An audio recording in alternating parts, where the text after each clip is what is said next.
Assalamualaikum warahmatullahi wabarakatuh. Perkenalkan, nama saya Zain Alfayat dengan NIM 25106021066 dari Prodi Studi Hukum Ekonomi Syariah, Fakultas Agama Islam, Universitas Wahid Hashim Semarang. Pada kesempatan hari ini saya akan menjawab soal ujian akhir semester mata kuliah ke-NU-an akhir semester eh, akhir semester 2 mata kuliah ke-NU-an dengan menjawab nomor 1, 4, 5, 7, dan 10. Soal yang pertama mengenai pentingnya mempelajari Nahdlatul Ulama. Mempelajari Nahdlatul Ulama menjadi hal yang penting karena NU bukan sekedar organisasi keagamaan biasa, melainkan representasi dari sebuah tradisi keilmuan Islam yang panjang dan bersanad, yang diwariskan secara turun-temurun dari guru kepada murid melalui dunia pesantren. Dengan memahami sejarah dan pemikiran NU, kita dapat mengetahui bagaimana ajaran Ahlus Sunnah wal Jamaah dipertahankan di tengah gempuran paham-paham baru yang berkembang di dunia Islam, khususnya gerakan pemurnian ajaran yang muncul dari Timur Tengah pada awal abad ke-20. Selain aspek keagamaan, mempelajari NU juga penting untuk memahami kontribusi besar organisasi ini dalam perjalanan bangsa Indonesia.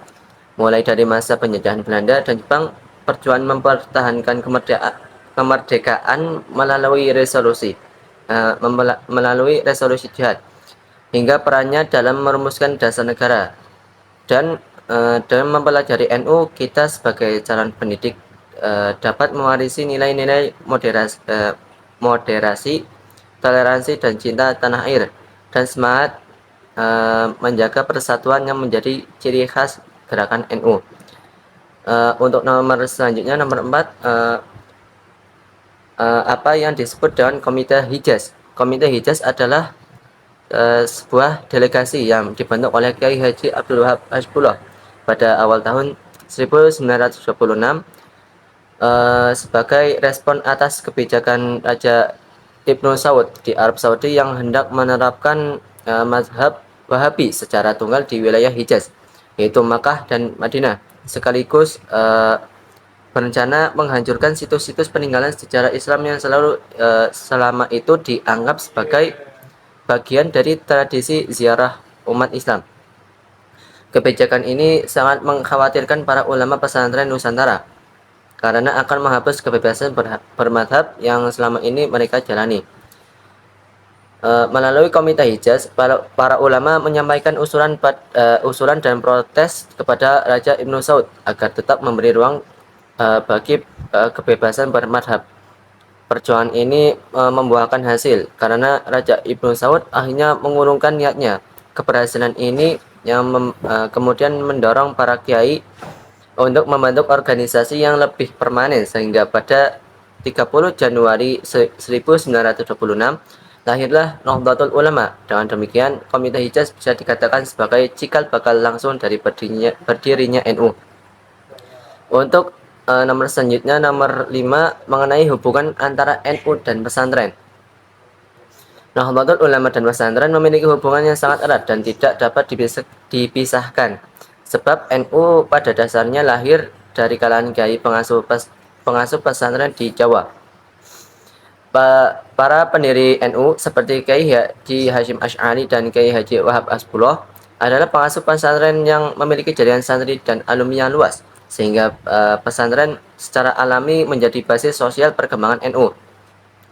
Pesantren berfungsi sebagai wadah pendidikan yang menjaga tradisi keilmuan Islam bersanad, sementara NU berperan sebagai wadah organisasi yang menyatukan pesantren-pesantren tersebut untuk memperjuangkan kepentingan bersama. Nilai-nilai pesantren seperti tasawuf, tasamuh, dan tawazun menjadi landasan sikap keagamaan NU. Jadi kita dikatakan pesantren adalah rahim yang melahirkan NU. Dan NU adalah wadah yang menaungi eksistensi pesantren hingga sekarang. Untuk nomor selanjutnya, pergerakan NU masa kolonial Belanda. Pada masa itu, NU secara umum menunjukkan sikap yang berhati-hati dan cenderung non-kooperatif. Artinya tidak mau bekerja sama secara langsung dengan pemerintah kolonial, namun juga tidak melakukan perlawanan fisik secara terang-terangan. Sikap ini terlihat dari penolakan NU terhadap kebijakan-kebijakan Belanda yang dianggap merugikan umat Islam seperti ordonansi guru, ordonansi haji, dan kebijakan hukum waris dan perkawinan. NU juga menolak dilibatkan dalam milisi milisi bentukan Hindia Belanda dan menolak usulan agar NU mengirimkan wakilnya ke Volksraad. Fokus utama pergerakan NU pada masa ini lebih diarahkan kepada penguatan pendidikan pesantren dan penanaman semangat keislaman yang dipadukan dengan rasa cinta tanah air. Sikap menjaga jarak dari politik kolonial inilah yang justru membuat NU tumbuh pesat di berbagai wilayah Indonesia.